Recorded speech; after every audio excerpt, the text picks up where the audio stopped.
আদেশ দিলেন একটা, সাজদা কর। আমি আল্লাহ, আমাকে নয়, আমার বান্দা আদমকে সাজদা কর। আজকে আদমকে সাজদা করার জন্য বলবো, আর এই আদম সন্তান দুনিয়ার জমিনে যখন চলে যাবে, আমি আল্লাহ তখন এই আদম সন্তানকে আমি আল্লাহ আমার জন্য সাজদা করার হুকুম দেব। এখন বলেন একটা আদেশ, কয়টা আদেশ? একটা। দিলেন কে? আল্লাহ। কোন রকম ব্যক্তিকে? বিনা আমলওয়ালা না আমলওয়ালা? কেমন আমলওয়ালা? যার 4 আঙ্গুল জায়গা সাজদায় ফাঁকা নাই। এরপরে একটা সাজদা যেমনি হলো না, এখানে বিবেক দিয়ে ভাবনা চিন্তা করে বলবেন, বসে আছি যারা, জবাব দেবেন তারা। সারা দিন 40টা সাজদা ফরজ, আল্লাহর হুকুম না হুকুমের বাইরে? আল্লাহর হুকুম। তাহলে একটা সাজদা আল্লাহর হুকুম ছিল, ওইটা যখন আজাজিল মানল না, আল্লাহ ডিক্লিয়ার করলেন কি, আজ থেকে তোর নাম আর আজাজিল নয়, তোর নাম দিলাম আজ থেকে শয়তান। শয়তান মানে বিতাড়িত, বেরিয়ে যায় এখান থেকে, বার হয়ে যা, যাকে বার করে দেওয়া হয়। এখন বিবেক দিয়ে বলেন, একটা সাজদা আল্লাহর হুকুম না মানার কারণে যদি এত সাজদাওয়ালা আমলওয়ালা তার যদি নামও পরিবর্তন হয়ে যায়, আগের নাম ছিল আজাজিল, বর্তমানে নাম শয়তান, তাহলে আপডেট হয়েছে নামটা, এই নামটা আপডেট হয়েছে, আগের নাম কিন্তু এখন আর নাই। ওমরে ফারুক রাদিয়াল্লাহু তাআলা আনহু এক সময় ছিলেন তিনি বেঈমান কুফফারদের সর্দার, তখন তাকে মক্কার কাফেরদের সর্দার বলা হতো। কিন্তু এখন আপডেট নাম কি বলেন? জোরে বলেন। ওমরে ফারুক রাদিয়াল্লাহু তাআলা আনহুম ওয়া রাদু আন, রাদিয়াল্লাহু তাআলা আন। আমরা এই জন্যই বলি কারণ এখন তিনি সাহাবী, শুধু সাহাবী তাই নয়, তিনি হলেন আমিরুল মুমিনিন। আমিরুল মুমিনিন তাই নয়, তিনি খলিফাতুল মুসলিমিন। এই সম্মান শুধু নয়, মায়ার নবী মদিনাওয়ালা বলেন, আমি নবী, আনা খাতামান নবিয়্যিন লা নবিয়্যা বাদি, আমি হলাম শেষ নবী, আমার পরে কোনো নবী আসবে না। কিন্তু যদি নবুয়াতের দাবিদার কেউ হতো, আর আল্লাহ যদি নবুয়াতের দরজা খুলে রাখতেন, লাউ কানা বাদি নবিয়্যান লাকানা উমর, একমাত্র উপযুক্ত ব্যক্তির নাম আমি মায়ার নবী মদিনাওয়ালা ঘোষণা করে গেলাম, ওই ব্যক্তি হলো আবু বকর না, আলী না, ওসমান না, একমাত্র উপযুক্ত ব্যক্তির নাম আমি নবী হিসাবে ঘোষণা করলাম, সেটা অন্য কেউ নয়, ওই ব্যক্তির নাম ফারুক আজম, ওমর ফারুক রাদিয়াল্লাহু তাআলা আন। এখন বিবেক দিয়ে বলেন, এই ব্যক্তি একদিন ছিল এমন, তিনি ছিলেন মক্কার বেঈমানদের সর্দার। এখন বলেন, ওই পূর্বেরটা ধরা হবে না বর্তমানেরটা ধরা হয়? সবাই এখন কেউ যদি বলে না হুজুর তিনি তো এক সময় কাফের ছিলেন, সেই নামটা ধরবো না কেন? না না, আপডেট যখন হয়ে যাবে, বর্তমানের উপরই ফাইসাল্লা হবে। কে কবে কি ছিল এটা নয়, এখন বর্তমানটা তুমি বলো কি অবস্থায় আছো। তামুতুনা কামা তাহইয়াউন ওয়া তুহশারুনা কামা তামুতুন, তুমি দুনিয়ায় যেমন ভাবে চলবে, যেমন কর্মের উপরে তুমি থাকবে, তোমার তেমনই অবস্থায় মৃত্যু হবে, আর যেমন অবস্থায় তুমি মৃত্যুবরণ করবে কিয়ামতের ময়দানে, তেমন অবস্থায় তুমি উঠবে। বেনামাজি অবস্থায় যদি থাকো, মৃত্যুটাও বেনামাজির খাতায় যাবে, নামাজির খাতায় যেতে পারে না। সুদখোর যদি তুমি হও, সুদের খাতায় তোমার মৃত্যুটা হবে, বেসুদওয়ালার খাতায় তোমার নাম যাবে না। আমলওয়ালা যদি হও, বেআমলওয়ালার খাতায় যাবে না, আমলওয়ালার খাতায় তোমার নামটা যাবে। এখন বিবেক দিয়ে ভাবনা চিন্তা করে যদি মুসলমান দেখে সুদ খেতে খেতে কবরে গেল, লাইফ ইন্স্যুরেন্স আবার কাটিয়েও কবরে গেল, মানে মরার পরে ও আর পাবে না, ওর বউ তো কমসে কম পাক। মানে এত ভালো কাজ করেছে, লাইফ ইন্স্যুরেন্স বডিটার ইন্স্যুরেন্স করিয়েছে, অর্থাৎ এ মরলেও লাভ, কি মরলেও লাভ। কারণ মরার পরে দেখবেন, আপনাদের এদিকে আছে কিনা জানি না, এখন বহু জায়গায় মৃত্যুর পরে স্ত্রীরা শুধু স্বামীর জন্য দুঃখ করবে, সময় নাই, খালি কোথায় সই করতে হবে এই টেনশন। সইটা কোথায় করতে হবে টেনশন, ইদ্যতের টেনশন তার নাই, তার টেনশন হলো সইটা করতে হবে। কারণ সই না করলে 3 লাখ টাকা ইন্স্যুরেন্সের কথা বলেন আসবে না। ওই যে ইন্স্যুরেন্সের টাকাটা বিবি পাবে, এখন বলেন ওই বিবি আবার হাত তুলে বলবে, জাগো তুমি গেছো, ভাগ্যে বলো তুমি তাড়াতাড়ি গেলে, না হলে 3 লাখ টাকাটা পাওয়া যেত না। কি দোয়া হবে? ভাগ্যে বলো তুমি তাড়াতাড়ি গেছো। এখন বলেন ও কবরে ঢুকেও তখনও সুদ ওর রানিং চলছে, কথা বলে না, সুদ ওর রানিং চলছে। এখন এখানে যতজন আছেন জানাজা পড়েন, এই জানাজা পড়েন তো, জানাজার নামাজে কি দোয়া পড়েন? আল্লাহুম্মা গফির লিহাইয়িনা, আল্লাহুম্মা গফির, জোরে বলেন, লিহাইয়িনা। আচ্ছা, আপনি জানাজা পড়তে দাঁড়িয়েছেন জীবিত লোকের না মৃত লোকের? তো মৃত লোকের জন্য জানাজা পড়তে দাঁড়ালেন, তো প্রথমে দোয়া কার জন্য হবে? আমার বাড়িতে মেহমান এসে, তো খাওয়া দাওয়া যখন করাবো আমি আগে খাবো, মেহমান পরে খাবে নাকি? না, মেহমান আগে খাবে, এটাই তো লজিক বলে। তো আমি মৃত ব্যক্তির জানাজা পড়তে দাঁড়ালাম, তাহলে দোয়ার সিস্টেমটা তো হওয়া উচিত ছিল যে আগে আল্লাহুম্মা গফির লিমাইয়িতিনা, বুঝতে পারেন নাই? কিন্তু লিহাইয়িনা কেন আসলো?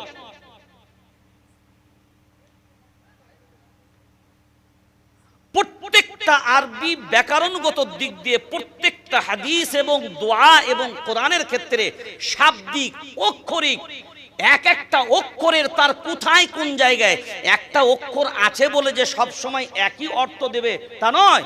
একটা ওয়াওয়ের কত জায়গায় কত ব্যাখ্যা হতে পারে, কোথাও অথচ হবে, কোথাও এবং হবে। আপনার মনে কি একই জিনিস তো আলাদা আলাদা হবে কেন? প্রায় কম করে গ্রামারের দিক দিয়ে 20 থেকে 21 খানার মতন অর্থ হবে। আরো পণ্ডিত হবে, তার আরো অর্থ বের করবে। এইটা জীবিত মানুষের জন্য অনেক বড় শিক্ষা, যে জানাজার নামাজে আমি মাইয়াতকে সামনে রেখে দাঁড়ালাম, তো দোয়াটা মৃত ব্যক্তির আগে না ঘোষণা করে জীবিত ব্যক্তির নাম আগে উল্লেখ হচ্ছে কেন? আল্লাহুম্মা গফির লিহাইয়িনা ওয়া মাইয়িতিনা ওয়া শাহিদিনা ওয়া গায়িবিনা ওয়া সগীরিনা ওয়া কাবীরিনা ওয়া যাকারিনা ওয়া উনসানা, আল্লাহুম্মা মান আহইয়াইতাহু মিন্না ফাআহইহি আলাল ইসলাম ওয়া মান তাওয়াফাইতাহু মিন্না ফাতাওয়াফাহু আলাল ঈমান। এই জন্যই দোয়াটা মুকাম্মাল পড়ে দিলাম। রেকর্ডিং থাকলে আপনারা অন্তত সহি করে পড়ে নিতে পারবেন। আল্লাহুম্মা গফির লিহাইয়িনা, এটাই বুঝাতে চাইলেন যে ব্যক্তি যাবার তো চলে গেছে, যেটা যাবার ওটা চলে গেছে, ওইটাকে আর কোনো অবস্থায় বাঁচানো যাবে না। এখন বেঁচে আছো যারা, ভেবে নাও তারা, কারণ ওই রকম অবস্থাও তোমার হবে। ওই খাটিয়ায় শোবার আগে আগে তুমি যদি তোমার নিজেকে ক্ষমা করিয়ে নিয়ে ওই জায়গায় যেতে পারো, তবেই তুমি লাভবান হবে। ওই জন্য আমি স্মরণ করিয়ে দিলাম মায়ার নবী মদিনাওয়ালা এই জন্যই এই সিস্টেমটা আমার আপনার সামনে রাখলেন। আল্লাহুম্মা গফির লিহাইয়িনা, আগে যারা বেঁচে আছো আগে নিজেদের ক্ষমা করিয়ে নাও। যে ব্যক্তি চলে গেছে ওর কোনো উপায় আর নাই। আগে নিজের জন্য ভাবো, আগে নিজের জন্য ভাবো। তুমি ভাবো তুমি যার জানাজা পড়তে দাঁড়িয়েছো হয়তো ও সুদখোর, কিন্তু তুমি যে দাঁড়িয়েছো তুমি কি সুদখোর না বেসুদখোর, এটা তুমি অন্তত লিহাইয়িনা এইটা ভাবার আগে তুমি একবার নিজেরটাও জড়িয়ে নাও। কারণ ওই জায়গা যাবার আগে ও তো লিমাইয়িতিনা হবে, কারণ মাইয়িতিনার আগে লিহাইয়িনা হবে। তুমি হায়াতে জীবন যখন পেয়েছো তুমি ওই জায়গা যাবার আগে তুমি নিজেরটা আগে ভাবো, তারপরে মৃত্যুর ব্যক্তিটা তার জন্য ভাববা। ওই জন্য নিজের ভাবনা আগে। আল্লাহুম্মা গফির লিহাইয়িনা, আয় আল্লাহ আমরা বেঁচে আছি যারা ক্ষমা প্রার্থনা করছি তারা, আয় আল্লাহ আমাদের আগে মাফ করো, তারপরে লিমাইয়িতিনা মৃত ব্যক্তি মাইয়াত যারা যারা মৃত হয়ে গেছে আল্লাহ তাদেরকেও মাফ করো। তাহলে আগে ক্ষমা চাচ্ছেন কাদের জন্য? সবাই নিজেদের জন্য বলেন। আগে ক্ষমা চাচ্ছি কাদের জন্য? নিজেদের জন্য। কারণ যে ঘরে আগুন লাগে এ তো লেগেই গেছে, কিন্তু পাড়া প্রতিবেশী বিবেকবান বুদ্ধিমানরা কি করে, যেগুলো লাগায়নি ওইগুলো যেন অন্তত বেঁচে যায়। কারণ আগে ওইগুলোতেও পানি দে, এটাতেও দিবি, কারণ পাশের গুলো সতর্ক হ আগে। যেগুলো কবরে চলে গেছে এ যাবৎ পর্যন্ত এগুলোকে ফেরানোও যাবে না, এগুলোর মাইনাস প্লাস করা যাবে না, কিন্তু যেগুলো যাবার জন্য ওয়েটিং এ আছে,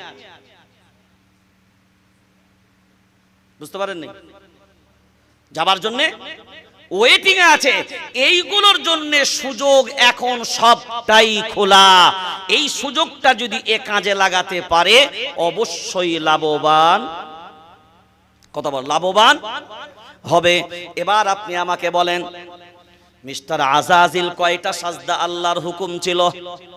জোরে একটা। ওইটা যখন মানল না আল্লাহ ঘোষণা করে দিলেন সারা জীবনের জন্য জাহান্নাম, সারা জীবনের জন্য। জোরে বলেন।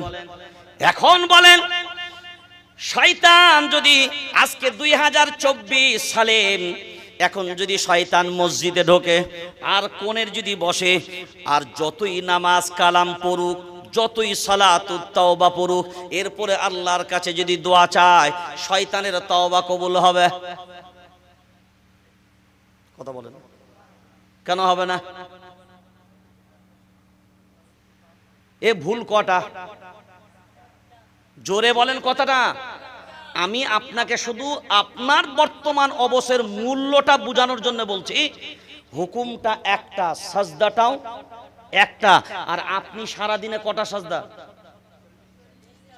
এবার দেখেন তো, সারা দিনে 40টা সাজদা আপনার উপরে ফরজ ছিল, ও বেটা একটা সাজদা করে নাই, সারা জীবন জাহান্নামের সার্টিফিকেট পেয়ে গেল। এখন তওবা করলেও হবে না। কিন্তু আপনি সারা দিনে 40টা সাজদা ফরজ হবার পরেও করেছেন তো? করেছেন তো? তাহলে আপনার সাথে আল্লাহ কি ব্যবহার করবে ভেবেছেন তো?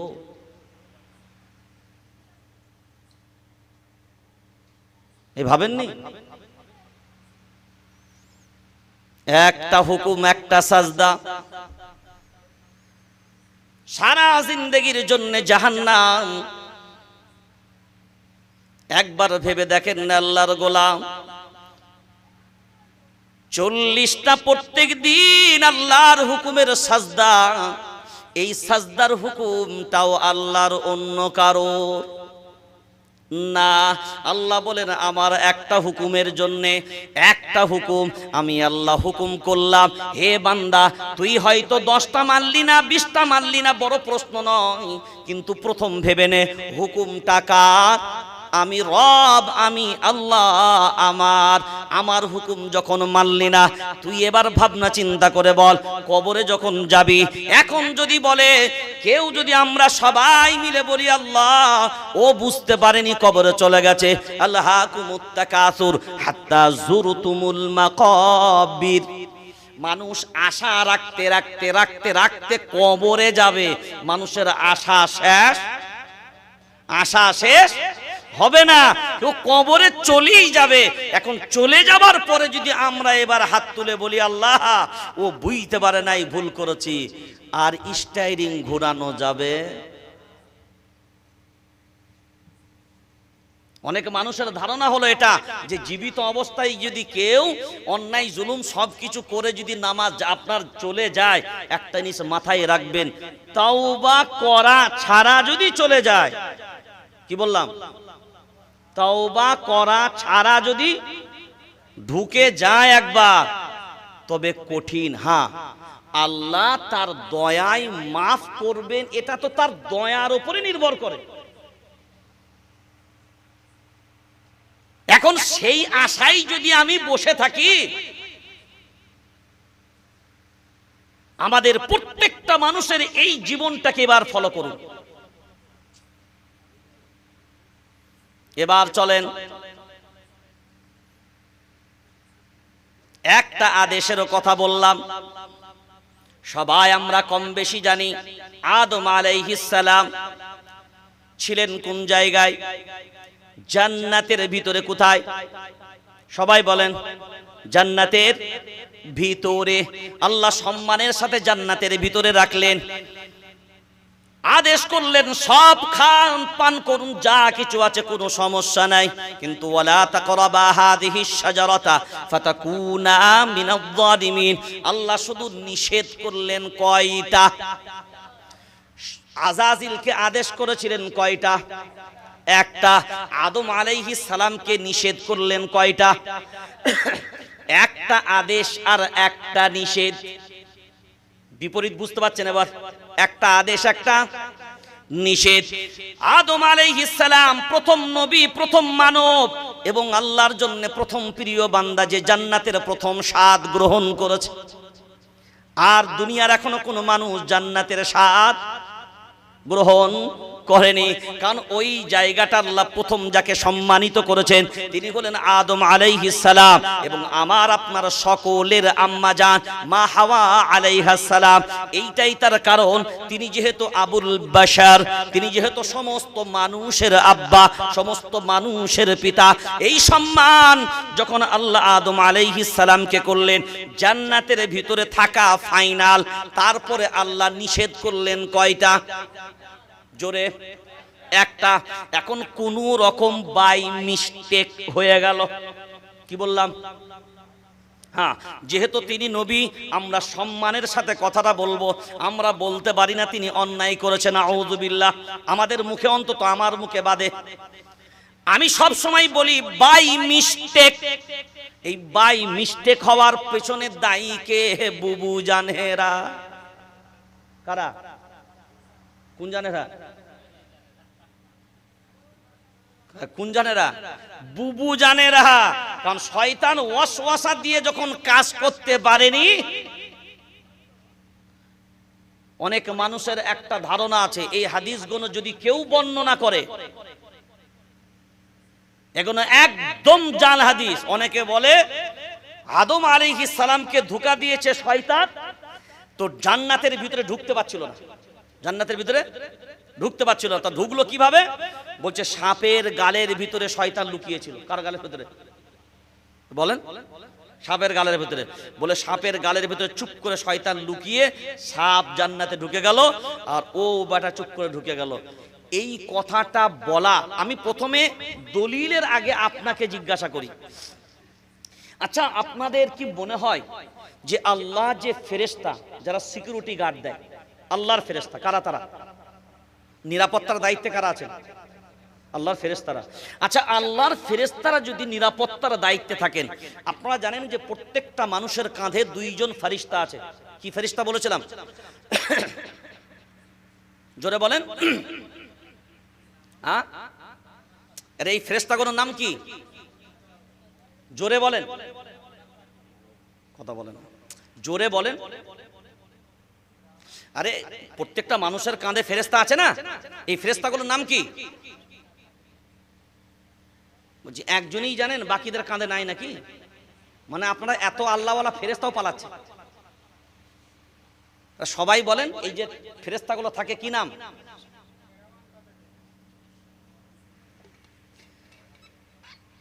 এদের নাম কি? আমি গতবারে বলেছিলাম খেয়ে ফেলেছেন?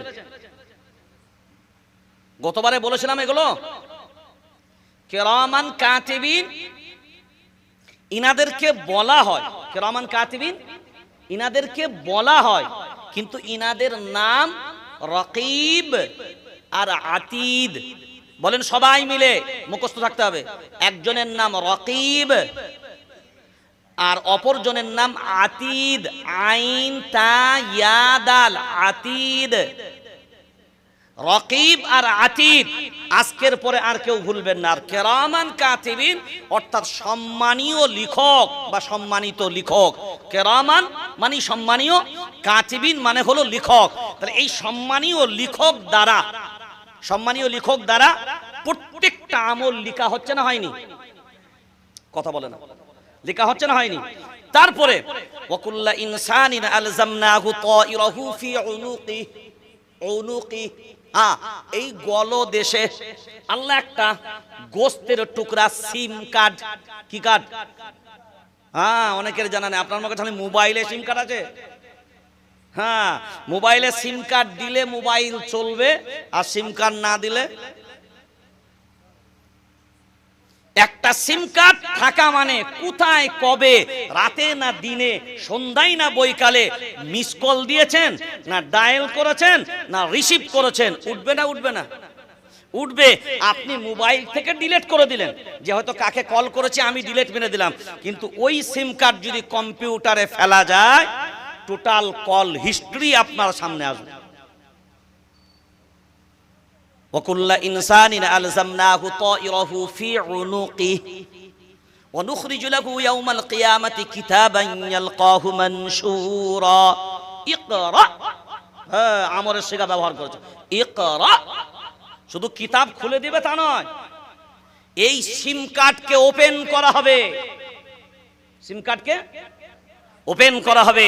আর কিরামান কাতিবিন তারা যে আমলনামা লিখেছে, সমস্ত দফতরের সমস্ত নথি আমলনামা সব বাই রেকর্ড পর্দার সামনে ভিডিওর মতন তুলে ধরা হবে।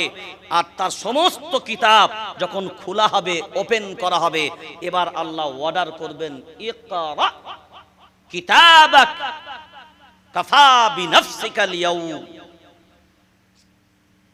আহা, আজকে কোরআন পড়তে কষ্ট হয়, আজকে কোরআনের ধারে পাশে যেতে বুঝতে পারেন না। আর এমন কোন এখনকার ছেলে নেই, যুবক নেই যে মোবাইল চালাতে পারে না। আছে কেউ? কথা বলেন না কেন? আছে কেউ?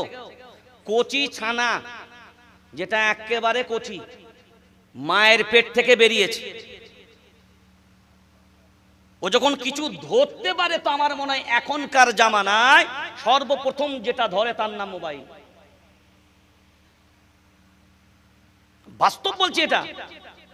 সে কিচ্ছু কথা বলতে জানে না, হাঁটতে জানে না, চলতে জানে না, কিন্তু আপনি তাকে বলুন বাবু হ্যালো করো তো,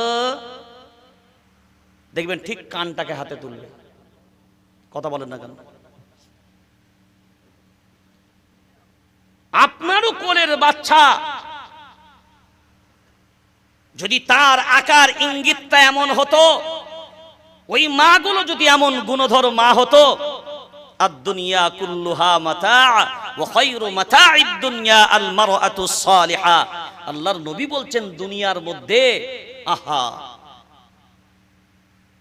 সবথেকে মূল্যবান সম্পদের নাম হলো নেককারিনী নারী। কি নারী বললাম? নেককারিনী নারীর দু তিনটে গুণ প্রথমে আপনাকে বলি, তাহলে ভালো বুঝতে পারবেন। এক নাম্বার নেককারী নারীর গুণ হবে বন্ধন লুন বরের কথাই ঘরে নিয়ে আসবে। বলেন এক নাম্বার গুণ কি হবে? কথা বলেন না কেন? নেককারী নারীর এক নাম্বার গুণ বন্ধন লোন ঘরে নিয়ে আস। এই যে বন্ধন লোন যেটাকে বলেন, এইটা হলো আপডেট নাম। কি নাম বললাম? জোরে বলেন। এটা হলো আপডেট নাম। যেমন আজাজিলের আপডেট নাম হলো শয়তান, তাহলে সুদের আপডেট নাম হলো বন্ধন। আসল নাম কি? আসল নাম কি? সুদ। এই সুদেরই ভদ্র ভাষার নাম হলো, ওই নামের নাম বন্ধন লোন। এখন বলেন নেককারী নারীর প্রথম গুণ হবে কি? বন্ধন লোনের সাথে গ্রুপ লোনে, গ্রুপ লিংয়ে কানেকশন করে থাকবে। যেগুলো গ্রুপ লিংয়ে কানেকশন করেছে, গ্রুপ লোনে কানেকশন করেছে, বিবেক দিয়ে ভাবনা চিন্তা করে বলেন, ওই বিবি যদি নামাজের মুসল্লায় দাঁড়িয়ে আল্লাহর কাছে ফরিয়াদ করে হাত তুলে বলেন, কোন সুদখোর, কোন সুদ অবস্থায় কোন নারী যদি আল্লাহর কাছে হাত তুলে, তার কোনটা হালাল? কারণ আমরা সবাই জানি নামাজ পড়তে গেলে কয়েকটা জিনিসের ফরজ হয়, প্রায় 13 থেকে 14টার মতন ফরজ। এখন বিবেক বলেন, তার ভিতরে একটা ফরজের নাম পবিত্র হওয়া। কি হওয়া? জোরে বলেন। পবিত্র। পোশাক পবিত্র হওয়া, বডি পবিত্র হওয়া, স্থান পবিত্র হওয়া। কটা জিনিস বললাম? পবিত্রতার কটা অংশ বললাম? পোশাক, শরীর, স্থান। বলেন, শরীর, পোশাক, স্থান। এখন আপনি বিবেচনা করে, মূল্যায়ন করে যারা বসে আছেন, কারণ আমরা এই ওয়াজ কোনো বাইরের লোকের জন্য বলছি না, প্রথমে আমরা আমাদের নিজেদের জন্য বলছি। কারণ নিজের ইসলাহ যদি না হয়, নিজের পরিবর্তন যদি না হয়, অন্যের পরিবর্তন কি করে সম্ভব? এবার বলেন বডি পাক। পেটের ভিতরে যে খাবারটা খেলাম, ওই খাবারটা সুদের পয়সায়। বলেন পাক আছে না না পাক? জোরে বলেন। না পাক। ওই হারাম খাবার পেটের ভিতরে। যে পরনের পোশাকটা পরলাম, বাহ্যিক দিক দিয়ে হয়তো পানিতে ধোয়া, ঠিক কথা, কিন্তু পোশাকটা হলো সুদের টাকায়। এখন বলেন পোশাকটা হালাল না হারাম? সবাই হারাম। এই হারাম পোশাক শরীরে। এখন বলেন যে স্থানটায় আমি নামাজের জন্য দাঁড়িয়েছি, জায়গাটাও হয়তো সুদের টাকায় কিনা, ছাদটা হয়তো সুদের টাকায় ঢালা। আপনি বলবেন সুদের টাকায় নয়, ওটা আমার বড় বেটার বিয়ের সময় ও শ্বশুরদের কাছ থেকে নিয়েছিলাম, ওটা সুদ হবে কেন? তাহলে ওটাও কথা বলেন, ওটাও না, ওটা তো হালাল। বৌমা লিয়েছে তো। এখনকার যুগের লোকরা তো, ওরে বাবা, বিয়ের দাওয়াত করতে আসে, জানেন, বিয়ের দাওয়াত করতে গিয়ে বলছে যে ভাই যাবেন, বিনা পণের বিয়ে। হ্যাঁ, বিনা পণের বিয়ে, এটা কি দাওয়াতের সময় বলতে হচ্ছে কেন? কারণটা কি? কথাটা বুঝতে পারেন না? মানে যৌতুক বা পণ এত ব্যাপক হারে সমাজে ছেয়ে গেছে যে আজকে দাওয়াত করতে গিয়ে এটা বলতে বাধ্য হচ্ছে বিনা পণের বিয়ে। দিচ্ছে কারা? দাবি করে মুসলমান, দাবি করে নবীর উম্মত। যার লজ্জা থাকবে না, যেটা বেহায়া হবে, ওইগুলি তো যৌতুকের দিকে ছুটবে।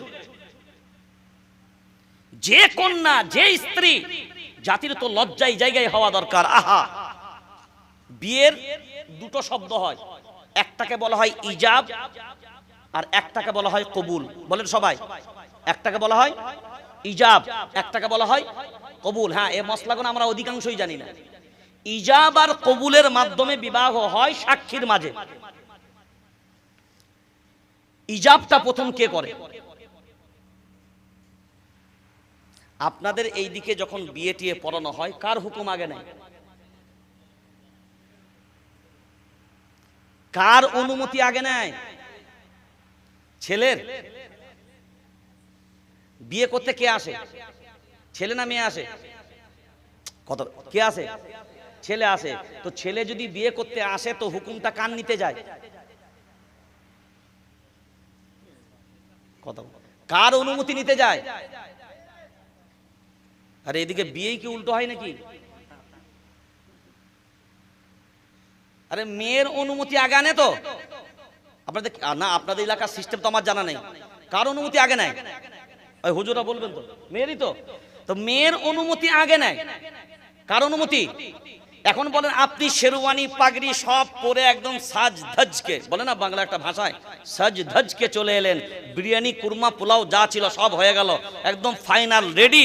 এরপরে ওখানে মাও আম্মা বসে আছে, ছেলে আমার গেছে বিয়ে করতে, বৌমা ঘরে নিয়ে আসবে, শাশুড়ি এখন থেকে দেখছে গদিটা কেমন, কেন বসে বসে কাটাবো, বৌমা আসবে, হ্যাঁ ভাগ্যে জোটে। এখন ছেলে আসার পরে সব রেডি, দুইজন সাক্ষী আর উকিল বাবু গেল ইজাব আনতে। যাওয়ার পরে বলছে কি গো কনে? সলিমুদ্দিনের বেটা 3 নম্বর বেটা কলিমুদ্দিন শেখ তোমাকে বিয়ে করতে চাচ্ছে, তো তোমার মন্তব্য কি? এখন মেয়ে যদি বলে হ্যাঁ তবে শেরওয়ানির লাশ থাকবে, মেয়ে যদি বলে হ্যাঁ কুরমা পোলাওয়ের লাশ থাকবে, মেয়ে যদি বলে হ্যাঁ পুরো বরযাত্রীর লাশ থাকবে, মেয়ে যদি বলে হ্যাঁ শাশুড়িরও লাশ থাকবে, পাড়া পাড়ায় তাদের বাড়ির সম্মানের লাশ থাকবে। আর মেয়ে যদি একবার বলে দেয়, কথা বলে না, তার অধিকার আছে না নাই? তার স্বাধীনতা আছে না নাই? আপনি তাকে জোর করে ফোর্স করতে পারেন না, শরীয়তে একদম কঠোর নিষেধ। কেউ আপনি জোর করে যদি কেউ কাউকে বিয়ের মনে করে, আপনাদের এই হাওড়ার দিকে আছে, আপনাদের দিকে আছে কিনা জানি না, ওই যখন ইজাব দিতে যায় না, ওই চাদরের ভিতরে কোণে ঢুকে থাকে। কার ভিতরে? চাদরের ভিতরে। চাদরের ভিতরে যে কোণে ঢুকে আছে, কোণের সাথে কোণের নানিও ঢুকে আছে, যদি বেঁচে থাকে, আর না হলে দাদি, ওই রকম কিছু মুরব্বী গোছের ঢুকে থাকে ভেতরে। এবার যখন ইজাব মানে নিতে এসছে, উকিল বলছে হ্যাঁ গা বলো, এই চাদরের ভিতরে এরকম কোনুই দিয়ে ওই নানি আর দাদি খালি গড়তে পারে, ওই হু বল না, ওই হু বল না, চলবে না, শরীয়তে জায়েজ নাই। মশলা প্রথমে শিখে নেন, কেউ ফোর্স করে হু দেওয়াতে, কথা বলে না, এটা জানা দরকার, হু দেওয়াতে পারবে না। এই যে গোত্তা মেরে অমুক রে, এবার চাদরের ভেতরে কে যে হু দিল, এই কথা সাক্ষী বুঝতে পেরেছে? সাক্ষী এসে বললো হ্যাঁ রাজি। ওরে বাবা, হ্যাঁ কে রাজি? মেয়ে রাজি না মেয়ের নানি রাজি? এখন দেখা গেল নানি যে বলছে হ্যাঁ গো হু দে না, ওইটা শুনতে পেয়েছে, কিন্তু মেয়ে যে হু দিল এইটা শোনা যায়নি। এখানে আরেকটা মশলা খুব ভালো করে জানবেন। অনেকে আছে ঠিক আছে যাও আমি অনুমতি দেব, যদি ভবিষ্যতের সঙ্গে লিঙ্ক কোনো বাক্য বলে বিবাহ হবে না, ডাইরেক্ট বর্তমানের হতে হবে। অনুমতি দিলাম বা বিয়ে করলাম, করব ভবিষ্যৎ, কথা বুঝতে পারেন নাই? হ্যাঁ এটা শরীয়তের মশলা, এগুলো আপনাদের খুলে কেউ বলবে না, এসছে বলে বলে দিচ্ছে। করব যদি কেউ বলে বিয়ে হবে না, ওটা বিয়ে হয়নি। করব মানে তুই কবে করবি তা ঠিক নাই, এখন তো করিস নাই।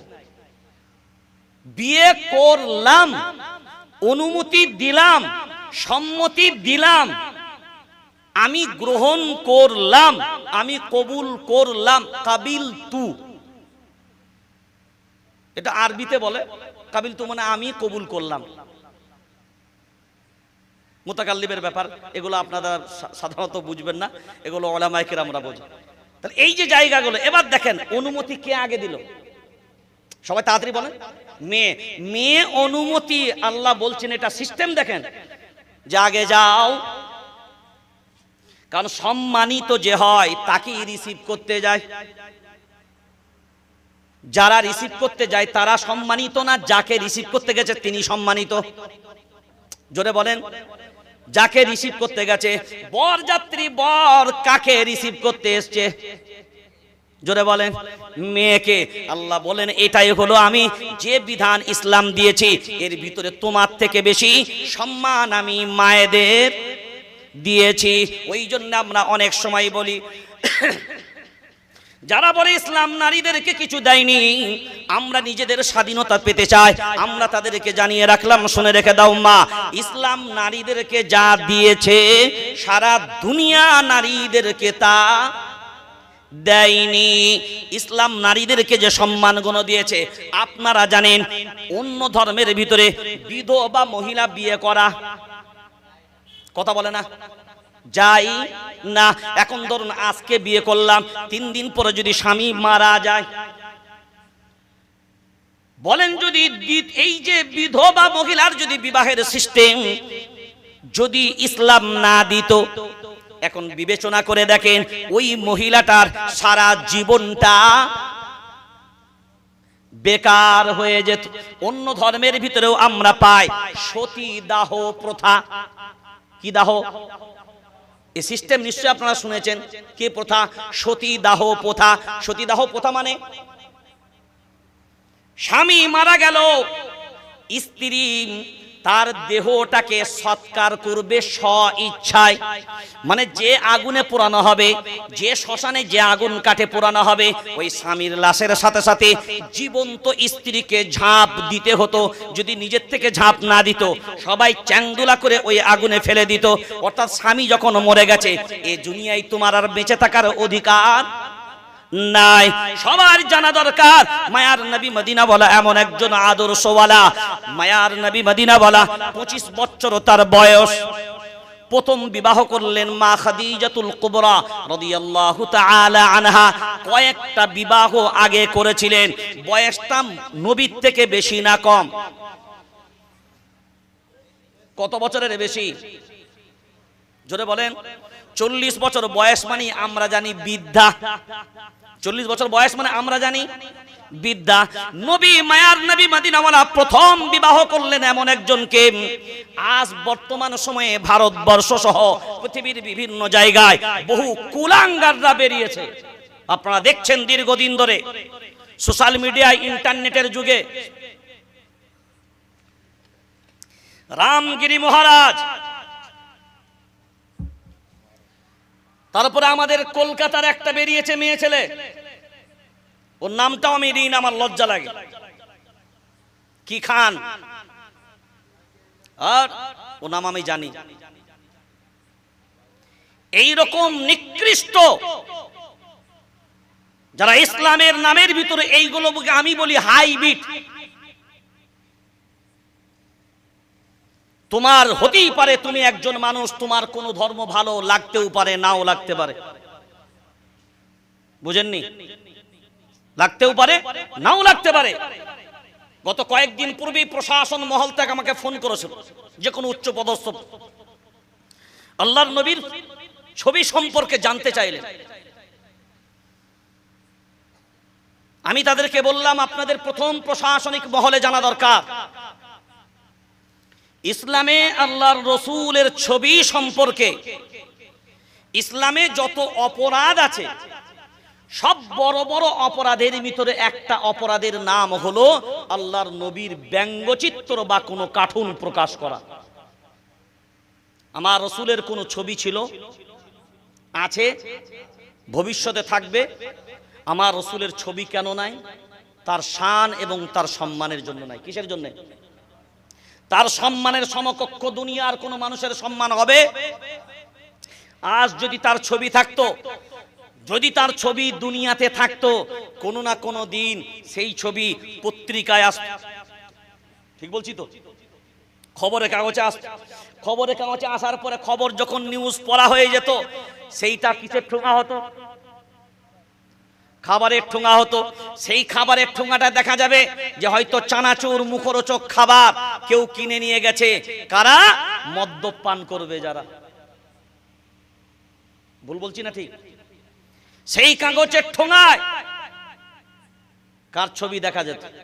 সেই কাগজের ঠোঙার ছবি কোথাও নর্দমায় পড়ে থাকতো, কোনো বাথরুমে পড়ে থাকতো, কোনো প্রসাবখানায় পড়ে থাকতো, কোনো প্রসাব মূত্রের জায়গায় হয়তো কোনো নোংরা পড়লে হয়তো সেই খবরের কাগজ দিয়ে মোচা কত, সেখানে হয়তো রসুলের ছবি।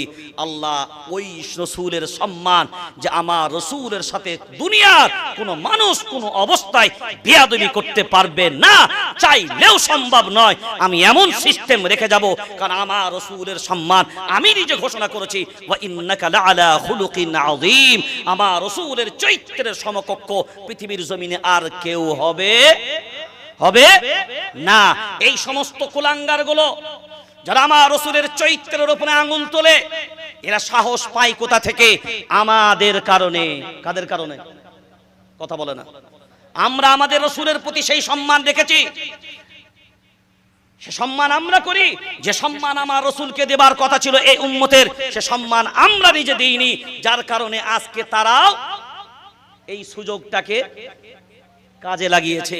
আজ বড় আফসোস, 60টারও বেশি তার নামে এফআইআর হয়েছে। আপনারা নিশ্চয়ই সোশ্যাল মিডিয়ায় দেখেছেন, কয়েক লক্ষ লোকের প্রতিবাদ মিছিল আমি নিজে করেছি। আমি নিজে সেই প্রেজেন্ট, সারা ভারতবর্ষের বহু রাজ্যের খবর নিয়েছি আমরা। এতগুলো এফআইআর করার পরেও অ্যারেস্ট হলো না কেন? এই জবাব কে নেবে? এই জবাব কে চাইবে? কারণ আমার রাসূলের অপমান করে আজকে এরা বেঁচে যাচ্ছে। শুধু আমার রাসূলের অপমান করে।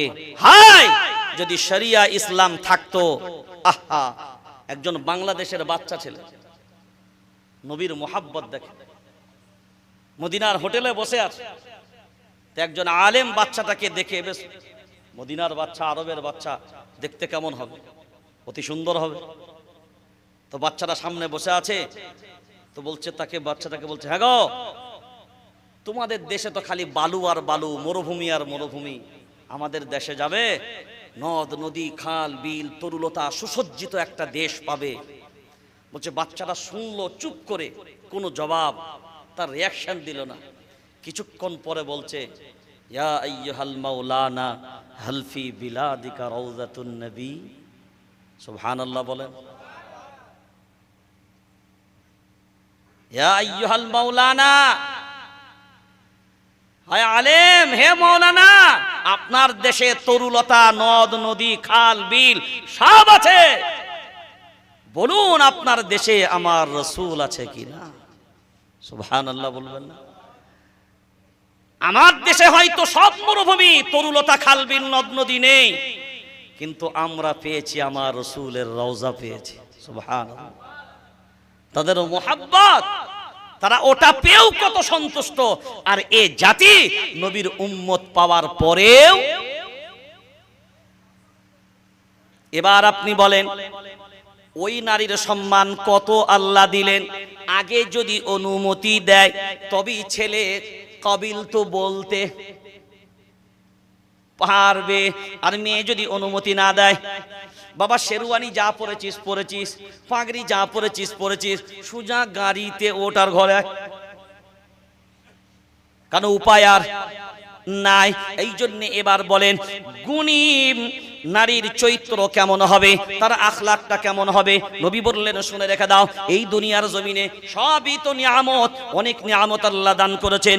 সব থেকে উত্তম নিয়ামতের নাম হলো নেককারিনী নারী। ওই নেককারী নারীর গুণ কেমন হবে? বন্ধন লোনের আসামি হবে, বেনামাজির কাঠগোড়ায় দাঁড়াবে, কোরআনের অপমাননাকারিনী হবে। আপনি বলবেন, কোরআনের অপমাননাকারিনী কি করে হয়? হ্যাঁ, বর্তমান আমাদের বাড়িতে, অধিকাংশ বাড়িতে হয়তো কোরআনুল কারীম রাখা থাকে। আপনারা ভিড়িয়ে নেবেন কথাগুলোকে আমার। এই কোরআনগুলো অধিকাংশদের বাড়িতে প্রত্যেক দিন তিলাওয়াত হয় না। ওই কোরআনুল কারীমের গায়ে একটা জামা পরানো থাকে, যেইটাকে আমরা বলি জুলদান।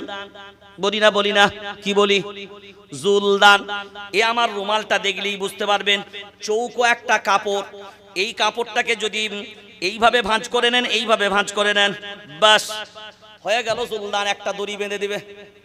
এই রুমালটা লক্ষ্য করে দেখেন, রাস্তায় যদি পড়ে থাকে, কেউ বলবে না এটা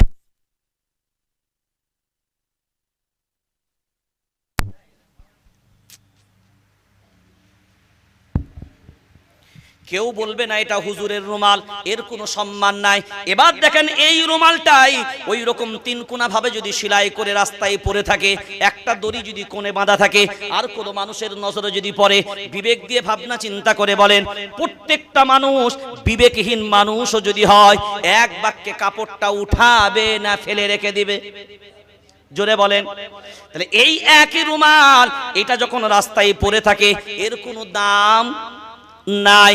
এইটা যখন তিন কোনা করে ভাঁজ করা হয়ে গেল, একটা দড়ি যখন বেঁধে দিলেন, মানুষ বুঝে দিল এটা আর রুমাল না, কারণ রুমালের কোনো দাম নাই। এর দামটা হলো তখন কোরআনের গিলাফ হলো যখন। এবার মুসলমান বিবেক দিয়ে দেখেন, অনেক বাড়িতেই কোরআনুল কারীম রাখা থাকে। ওই কোরআনুল কারীম রাখার পরে খুব লক্ষ্য করে দেখবেন, শবে বারাতের সময় অধিকাংশ কোরআনগণ বাড়ির ওই তাক থেকে নামানো হয়। যখন তার নামানো হয়, ওই যে উপরের গিলাফগুলো থাকে, জুলদান যেগুলো লাগানো হয়, বিবেক দিয়ে বলেন এইগুলো ময়লা তো থাকে না, অতি পরিষ্কার কাপড় হয়। আহা মা, নিজের কাপড়গুলো কত নেপথিন দিয়ে ভিতরে রাখেন, আর যেগুলো তাঁতের শাড়ি হয় মার দিয়ে আয়রন করে ইস্ত্রি দিয়ে কোথায় না কোথায় রেখেছেন, পোকা যাতে না লাগে, কোনো দুর্গন্ধ যাতে না হয়, কত রকমের মেডিসিন দিয়ে দিলেন। মাঝে মাঝে একবার করে বের করেও গুছাগুছি করে দেখে, কারণ কাপড়গুলো কিছু ক্ষতি হলো কিনা। নিজের পরনের কাপড়ের দাম আপনার কাছে রইল গো মা, আল্লাহর পবিত্র কোরআনের কাপড়ের দাম নাই, কারণ কোরআনের কোনো জবান নেই। ও আপনাকে বলতে পারে না, মা আমার কাপড়টা ময়লা, পরিষ্কার করে দাও। হাইরে হতচ্ছাড়া, আজকে আমরা বিবেক দিয়ে গুলো ভাবি না। আমার বাড়িতে কোরআন রাখা, তিলাওয়াত করি না, দিন দিন দিন দিন, মাসের পরে মাস, মাসের পরে মাস, মাসের পরে মাস, মাসের পরে মাস, মাসের পরে মাস ওইভাবেই পড়ে থাকে, একবারের জন্যও তিলাওয়াত করি না। এক সময় ছিল দেখবেন আমাদের যে বিচারালয় ছিল, কোর্ট, কোর্টে যে জজের মাথার উপরে প্রত্যেকটা ধর্মগ্রন্থ থাকতো, প্রত্যেকটা ধর্মগ্রন্থ থাকতো। যে যে ধর্ম মানে ওর সামনে ওই ধর্মগ্রন্থ এমন রাখা হতো, রাখিয়ে হাত দিয়ে শপথ খামানো হতো। এখন এই সিস্টেম নাই, এটা তুলে দেওয়া হয়েছে, কারণ এটার বিরাট প্রতিবাদ হয়েছে। কারণ যে আসামি কাঠগোড়ায় ওঠে একদম গোসল করে পবিত্র হয়ে যায়, কথা বলে না, ওযু থাকে। তাহলে এবার বলেন, কোরআনের উপরে যখন হাত দিবে, ও বেটা না পাকো আছে, ওযু নাই, গোসলও নাই, আসছে তো ডাইরেক্ট জেলখানা থেকে। এখন যদি ওটা হাত দেয়, বিয়াদবি হবে না, হবে না বলেন? একটা বিরাট আন্দোলনের পরিপ্রেক্ষিতে এইটাকে পরবর্তীতে রদ করে দেওয়া হয়। কিন্তু স্বাধীনতার পূর্বে এই ভারতবর্ষের জমিনে, আফগানিস্তান তখন এদেশের অংশ, অখণ্ড ভারতবর্ষ যখন ছিল আল্লাহর গোলাম, কাবুল দেশ থেকে কাবলিওয়ালারা তখন আমাদের দেশে এই ভারতবর্ষে বিভিন্ন রাজ্যে তারা ব্যবসা করত। একজন ব্যবসায়ীর কাছে, একজন ব্যক্তির কাছে, উনি কাবুলের কিছু মাল, শীতের মাল ওই ব্যক্তিকে দেওয়ার পরে দীর্ঘদিন ধারে ধারে দিয়ে একটা দিন একটা মোটা অঙ্কের টাকা, তৎকালীন সময়ে তাদের হিসাব হয়তো সামথিং ৮,০০০-এর মতন হবে। এরপরে যখন টাকাটা চাইতে আসে, ব্যক্তি বলে না, তুমি আমার কাছে কোনো টাকা পাও না, পাওনাদার নাই। মামলা চলে গেল, কাবলিওয়ালা দাবি করে আমি পাওনাদার, টাকা পাই, সে বলে টাকা পাও না। কোর্টে মামলা যেমনি গেল, বিচারালয় যখন সামনে দাঁড়ালো, কাঠগোড়ায় দাঁড়ানোর পরে এরপরে জজ তার সামনে, যেহেতু ও মুসলমান, কোরআনুল কারীম রাখা হলো।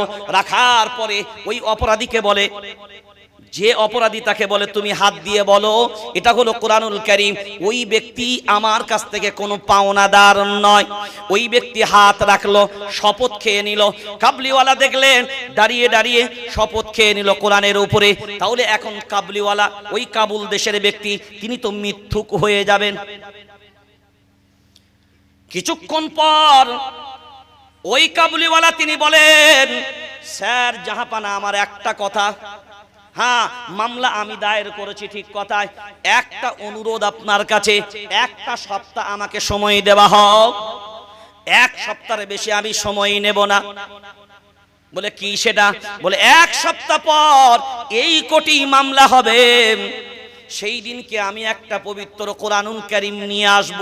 ওই পবিত্র কোরআনুল কারীমটা যদি ওই অপরাধী হাত দিয়ে স্পর্শ করে, সে যদি শপথ খেয়ে নিতে পারে, বাস আমি ওইখান থেকে মামলা উদ্ধার করে নেব যে সত্যিকারে ওর কাছ থেকে আমি কোনো টাকা পাই না। অপরাধী মনে মনে ভাবলো, আজকেও কোরআনে হাত দিয়ে শপথ করেছি, ঠিঙ্গা। জজও মনে মনে ভাবলো, কোরআনুল কারীম তো হাত দিয়ে শপথ করলো, এক সপ্তাহ পরে কোরআন নিয়ে আসবে, একই ম্যাটার, তো এতে লাভটা কি হবে? কাবলিওয়ালা বলে, স্যার এই রিকোয়েস্টটা আমার রাখতে হবে, ইনি যেহেতু মামলাকারী। জজ বলল ঠিক আছে, মামলা একবারই শুনবো, এক সপ্তাহ টাইম। এবার ওই ব্যক্তি চলে গেলেন আফগানিস্তান। তার বাড়িতে রাখা ছিল কোরআনুল কারীম। তার স্ত্রী প্রত্যেক দিন যে কোরআনটা তিলাওয়াত করত, ওই কোরআনটা বাড়ি থেকে উঠিয়ে নিয়ে আসলেন। নিয়ে আসার পরে কোর্টের দিন, মামলার দিনে উঠলেন। ওঠার পরে বলে, জাহাপানা, আমি ওই কোরআন নিয়ে এসেছি, ওই কোরআনটা একবার রাখুন আর ওই ব্যক্তিকে হাত রেখে শপথ করতে বলুন। ও ব্যক্তি বুক ফুলিয়ে দাঁড়িয়ে আছে, গত সপ্তাহে একই কীর্তি করেছি, কোনো সমস্যা নাই। আল্লাহর কি শান, ওই কোরআন যেমনি হাতে রেখেছে, রাখার পরে যেমনি শপথ খেয়েছে, ওই কাঠ গোলা থেকে বেটা ভোল খেয়ে সঙ্গে সঙ্গে বেহুশ হয়ে মাটিতে পড়েছে। জজ বলে, ম্যাটারটা বুঝলাম না। বলে, জাহাপানা, এটাই হলো আসল বিষয়। আপনার মাথার উপরে যে কোরআনটা রাখা আছে, ওই কোরআনটা জীবিত না। ওটা কেউ কোনোদিন তিলাওয়াত করেনি, কেউ কোনোদিন খুলেও দেখে নি। ওটা মাথার উপরে শুধু শপথ খাওয়ার জন্য রাখা হয়। আর আমি যে কোরআনটা নিয়ে আসলাম, প্রত্যেক দিন আমার স্ত্রী এই কোরআন তিলাওয়াত করে, অর্থাৎ প্রত্যেক দিন এর সাথে একটা বান্দার সম্পর্ক, এর সাথে একটা বান্দার সম্পর্ক। মায়ার নবী মদিনাওয়ালা বলেন, ইযা বুদিআল মাইয়িতু ফি কবরিহি জাআল কুরআন ইনদা রাসিহি ওয়াস সালাতু আন ইয়ামিনি ওয়াস সিয়ামু আন শিমাইলি ওয়া সাইরুল হাসানাতি ইনদা রিজলাই। নবী বললেন, শুনে রেখে দাও, মৃত্যুর পরে চারটা জিনিস তোমার বডিগার্ড হবে। কয়টা? কটা বডিগার্ড? চারটা। এক নম্বরে কোরআনুল কারীম, মাথার দিকের বডিগার্ড হবে। দুই নম্বরে নামাজ, ডান দিকের বডিগার্ড হবে। তিন নাম্বার তোমার জন্য রোজা, বাম দিকের বডিগার্ড হবে। সমস্ত নেক আমল তোমার পায়ের দিকে, নিচের দিকের বডিগার্ড হবে। এই চার বডিগার্ড যদি তৈরি করে কবরে যদি চলে যেতে পারো, তোমার জীবন ধন্য হবে। এখন গুণধরী মা যারা আছেন, বিবেক দিয়ে মূল্যায়ন করে ভেবে চিনতে বলেন, সুদ আর বন্ধন লোন থেকে কয়টা মা বেঁচে আছে? আল্লাহ বলেন, নেককারিনী নারী এটা বড় নিয়ামত। তো নেককারিনী নারী যদি হয়, সন্তানগণও তো তেমন তেমন হবে। কারণ কোথা থেকে আস্তে আস্তে এই দূর পর্যন্ত আপনাকে বলিয়ে নিলাম, সেটা হলো বাচ্চার হাতে মোবাইল। ভুলে গেছেন না মনে আছে? কথা বলেন, মনে আছে তো না খেয়ে ফেলেছে? এবার বলেন, প্রত্যেকটা বাচ্চা মোবাইল প্র্যাকটিস, প্রত্যেকটা যুবক ইংরেজিতে মোবাইল। তোমার কোনো অ্যাপস ঘাঁটতে তোমার সমস্যা হয় না। তুমি তো জীবনে ইংরেজি পড়নি বাবা, কি করে সমস্ত অ্যাপস গুলো বুঝলে? তাহলে যেটার উপরে প্রত্যেক দিন মেহনত করা হয়, চর্চা করা হয়, সেটা অন্তত পরিচালনা করা যেতে পারে। তুমি যদি প্রত্যেক দিন সেই মেহনতটা যদি তুমি পবিত্র কোরআন সম্পর্কে করতে, কারণ কোরআনুল কারীম 28 নম্বর পারায় আল্লাহ একটা কথা মারাত্মক বলেছে, ইয়ারফাইল্লাহু আল্লাযীনা আমানু মিনকুম ওয়াল্লাযীনা উতুল ইলমা দারাজাত। আল্লাহু আকবার বলেন। ইয়ারফাইল্লাহু আল্লাযীনা আমানু মিনকুম, ঈমান ওয়ালাদেরকে আমি আল্লাহ সম্মানিত করি। নাম্বার 2, ইলম ওয়ালাদেরকে, কোরআন ওয়ালাদেরকে আমি আল্লাহ সম্মানিত করি। কোরআন ওয়ালা হবে যারা, সম্মানিত হবে তারা। আজকে যদি আমরা মুরব্বী যারা আছে, আমার থেকে মুরব্বীরা আরো ভালো বলতে পারবে, আজ থেকে যদি 20-30 বছর পিছনে যাওয়া যায়, মুরব্বীরা বলবেন বিবেক দিয়ে, প্রত্যেকটা বাড়িতে অন্তত ফজর পরে, সন্ধ্যার পরে কোরআন তিলাওয়াতের আওয়াজ, মাদের কণ্ঠের গুনগুন করে শব্দ পাওয়া যেত।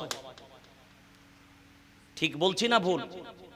আপনাদের দিকে সিস্টেম আমার জানা নেই, কিন্তু এখন বাড়িতে আর কোরআন তিলাওয়াত শুনতে পান? আবার কোন কোন মহিলারা ফতোয়া দিয়েছে আসর পরে নাকি কোরআন পড়া জায়েজ না। লে হালুয়া, এ আর এক মশলা। এখন কোরআন তিলাওয়াতে উঠে গেছে, কারণ এখন বাড়ির যে আপডেট বৌমা গুলো হচ্ছে, ঘুম থেকে ওঠে কটায়? কটায় গো? সকালের চা আর বাসন হাড়ি ধইকে বুড়ি শাশুড়ি, বৃদ্ধা শাশুড়ি মা, আর বৌমা উঠে চা পানি পান করে, কারণ সারা রাতে ও তো 2টো পর্যন্ত মোবাইল ঘেটেছে, ও উঠবে কোথায়? এত আসক্ত আমাদের বাড়ির মহিলারাও মোবাইলে 24 ঘন্টার মধ্যে। এখন যা কন্ডিশন না, আমার মনে হয় যদি বলা হয় যে মরে যা, কিন্তু মোবাইল দেবো কবরে, বলে নিশ্চিন্তে কোনো সমস্যা নাই, মোবাইল যদি সাথে থাকে আমার কবরে কোনো টেনশন নেই, সিরিয়াল দেখবে আর সময় কাটাবে।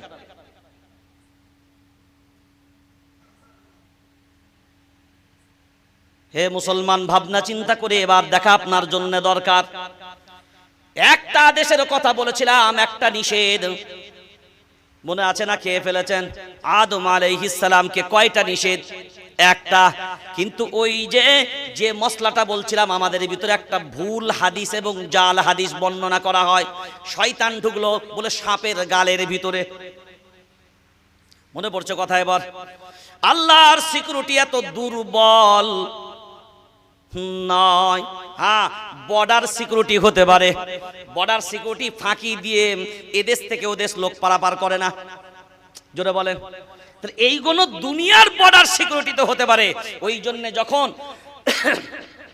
সিএএ অ্যাক্ট প্রথম আইন যখন নিয়ে আসে, তখন এর আন্দোলনে আমরা বলেছিলাম, যারা বলছেন ভারতবর্ষের জমিনে কোটি কোটি মুসলিম ঘুষপেটিয়া ঢুকেছে, তো আমি বললাম ঘুষপেটিয়া ঢুকেছে আজকে যারা বলছেন, আজকে আমরা দাবি করছি বর্ডার সিকিউরিটি যে বিএসএফ জওয়ানরা পাহারা দেয়, কার তত্ত্বাবধানে কার নির্দেশে তারা বর্ডার পাহারা দেয়? সেটা তো স্বরাষ্ট্রমন্ত্রীর দপ্তরে। কার দপ্তরে? তা যে সময় কোটি কোটি মুসলমান বাংলাদেশ থেকে, আফগানিস্তান থেকে, পাকিস্তান থেকে ঢুকলো ভারতে, তো তখন বর্ডার সিকিউরিটি বিএসএফ জওয়ানগুলো বর্ডার সিকিউরিটি পাহারা দিয়ে বাদ দিয়ে ওরা কি আপনাদের সিকিউরিটি দিচ্ছিল? ঢুকলো কোন দিকে? তাহলে ঢুকেছে অপরাধ না যাদের অবহেলার কারণে ঢুকেছে তারা অপরাধী? কথা বলে না। আল্লাহর সিকিউরিটি এত দুর্বল নয়। আজকে যাদের এই কথা দাবি করছে, যারা এই হাদিস বর্ণনা করে, তাদের জানা দরকার সাপের গালের ভিতরে যদি শয়তান ঢুকে চলে গেল, তাহলে আল্লাহর ফেরেশতাদেরকে ফাঁকি দিয়ে দিল। কথা বলে না। এটাই বুঝাচ্ছে তো? এবার আসেন, বলেছিলাম কিরামান কাতিবিন, মনে পড়ছে সব তো নাকি? হ্যাঁ, আমি যা বলি সেগুলো সব ঝেড়েই রাখবো ইনশাআল্লাহ। তো কিরামান কাতিবিন, যদি ফেরেশতার নজর এড়িয়ে যদি সাপের গালের ভিতরে শয়তান জান্নাতে ঢুকতে পারে, তাহলে এই ফেরেশতার নজর আটকে তো পাপও করা যেতে পারে। কথা বলে না। সম্ভব, সম্ভব। এবার তোহমতটা দেখেন, যারা এ হাদিস বর্ণনা করছে তাদের তো জানা দরকার যে আল্লাহর সিকিউরিটি, অর্থাৎ আল্লাহর নজর, আল্লাহর সিকিউরিটি, যাদেরকে যা দায়িত্ব আল্লাহ দিয়েছেন তারা তাদের দায়িত্বে উপযুক্ত নয়, তারা দায়িত্বে উপযুক্ত নয়। তাহলে আল্লাহর সিদ্ধান্তে ভুল, অনুপযুক্ত দায়িত্বশীলদেরকে জান্নাতের পাহারাদার বানিয়েছে। নাউযুবিল্লাহ। একটা হাদিস বর্ণনা করা আলাদা জিনিস, কিন্তু তার ক্ষতিটা কত বড় হতে পারে সেটা দেখতে হবে। আমি আপনাকে কয়েকটা পয়েন্ট বললাম, এখানে কাকে কাকে দোষী করা হবে? স্বয়ং আল্লাহকে দোষী সাব্যস্ত করা হবে। নাউযুবিল্লাহ। কারণ আল্লাহর নির্বাচনে, আল্লাহর সিদ্ধান্তে ভুল ছিল, তাই শয়তান ফাঁকি দিয়ে সাপের গালের ভিতরে ঢুকে ঢুকে বলল। এবার বললাম আদম আলাইহিস সালাম বুবু জানদের কারণে ফেঁচে পড়ে গেল। কাদের কারণে? কি জান? ওই বুবু জান না তো আপনাদের এলাকায় নাই, মাশাআল্লাহ।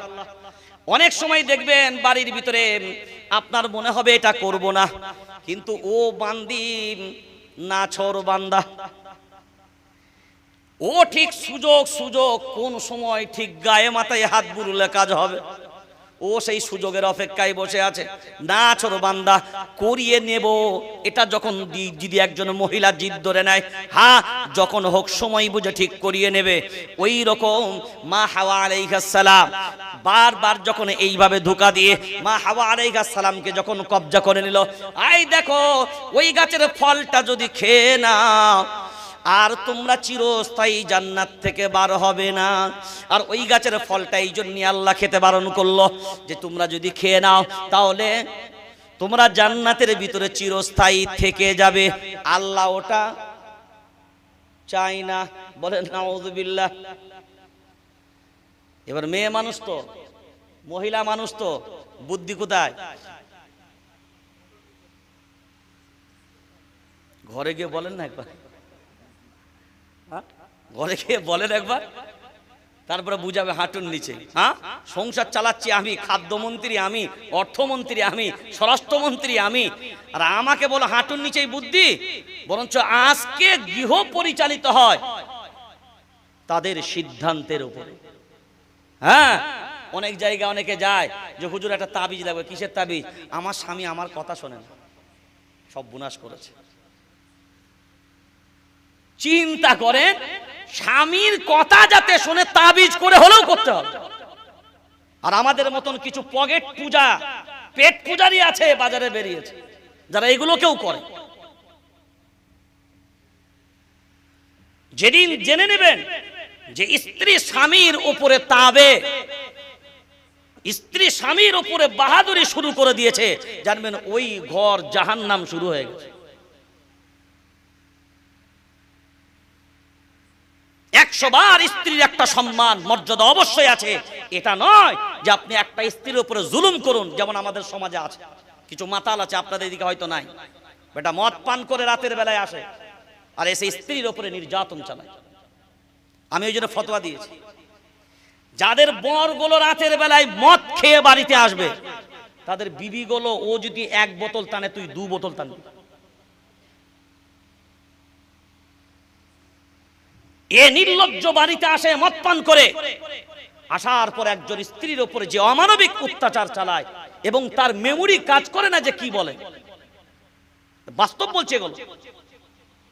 মদ পান করে বেটা এত চিরস্থায়ী মদ পান করেছে, তো বিয়ে হচ্ছে না। তো এক বন্ধুরা বলে একটা কাজ কর, তোর তো বিয়ে হবে না কারণ তুই তো মাতাল। যে আসছে খোঁজ নিচ্ছে বলছে মাতালো, তো একটা কাজ কর, বিয়ে না হলে, বিয়ে যদি করতে চাস এখন মদটা বন্ধ করে দে। তো মোটামুটি মাশাআল্লাহ কিছুদিন মদ বন্ধ করে দিয়েছে। এবার গ্রামের লোক বলছে না গো, আগে মদ খেত এখন ছেড়ে দিচ্ছে। বলে তাহলে এখন মেয়ে দেওয়া যাবে। তো মাশাআল্লাহ বিয়ে হয়ে গেল। 2 দিন 3 দিন আপনাদের যে বলে বাসর রাত না ফুলসজ্জা কি সব বলে, ওই জোরে রাতফাত এইসব সব কেটে গিয়ে নতুন বউ বাড়িতে এসছে, শ্বশুর বাড়িতে প্রথমবারে এসছে।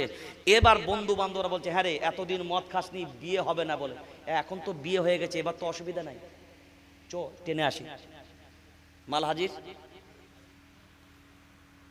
এবার মাল টেনে রাতের বেলায় 12টার সময় ঢুকছে, তখন তো ফুল চুর, মানে ফুল ভোল্টেজ, এসেই দরজা। নতুন স্ত্রী বাড়িতে, কে গো? খোল। যিনি বলছে খোল, ওর আওয়াজটা শুনে বলছে এ তো আমার গুণধর, কিন্তু গুণধরের সুর বেঁকা বেঁকা কেন? তখন যেমনি দরজাটা খুলেছে তো স্ত্রী বলছে হ্যাঁ গো তুমি মদ পান করেছো? আর মা বলিসনি, একটু চেপে দিছি। কি বলিসনি? কথা বলেন না কেন? قد سمع الله قول التي تجادلك في زوجها وتشتكي إلى الله والله يسمع تحاوركما إن الله سميع بصير الذين يظاهرون منكم من نسائهم ما هن أمهاتهم إن أمهاتهم إلا اللائي ولدنهم। কোরআন গুলো খুলুন, বিবিকে যদি মা বলো, ও সলিমউদ্দিন মা কাকে বলা হয়? যার গর্ভ থেকে কেউ জন্ম নেয় সেই তাকে মা বলে। তুই তো তোর সন্তানের জন্ম দিবি, যার গর্ভে মা বললি তাকে। কিসের কারণে? কথা বলে না কিসের কারণে? মদ পান করার কারণে। এই মদটা হালাল না হারাম? শুধু একটা অন্যায় করে তা নয়, যেমনি গিন্নি দেখলো হাই সর্বনাশ আমাকে মা বলে ফেলেছে, অমনি পাশের বাড়িতে শ্বশুর ঘুমাচ্ছিল, বলে ও আব্বা। শ্বশুর বুঝতে পেরেছে আমার যন্ত্র মনে হয় আজকে চেগেছে, কারণ ও তো বুঝে যে আমার যন্ত্র কি জিনিস। ওখান থেকে বাপ বলছে বেয়াদব, ভাষাটা ইউজ করছি, খারাপ নজরে নেবেন না। ছেলে যেমনি দেখেছে বাপ আওয়াজ দিয়েছে, ছেলে এখান থেকে বলছে এই শালা চুপ। কাকে বলছে? নাউযুবিল্লাহ, আল্লাহ মাফ করুন। কাকে বলছে? কথা বলেন না। কাকাকে? বিবিকে মা আর আব্বাকে, বুঝছেন কারা করে?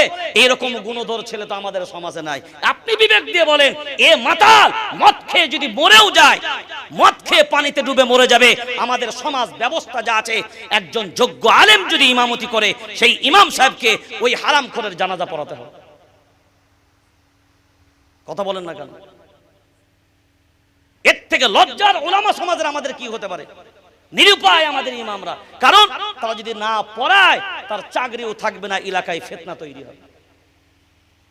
আজ যদি আমাদের সমাজে আমরা এগুলো করতাম, কেউ মদ পান করে মাতাল অবস্থায় মৃত্যুবরণ করবে, আমরা সমাজের ব্যবস্থাপনায় রাখবো, তার জানাজা কোনো আলিম পড়াবে না।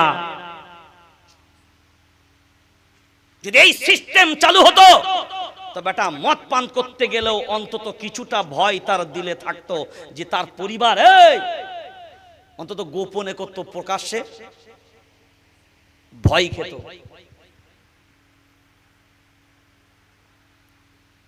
এগুলো জালিম, এগুলো জুলুম করে যারা, এর সাথে ইসলামের কোনো সম্পর্ক নাই। আল্লাহ সব দিক দিয়ে ওই জন্য মাদের সম্মান দিলেন, কিন্তু সেই মারা তাদের সম্মানগুলো বর্তমান সময়ে রাখতে পারছে না। তাদের দুর্বলতা। কাদের দুর্বলতা? কাদের দুর্বলতা?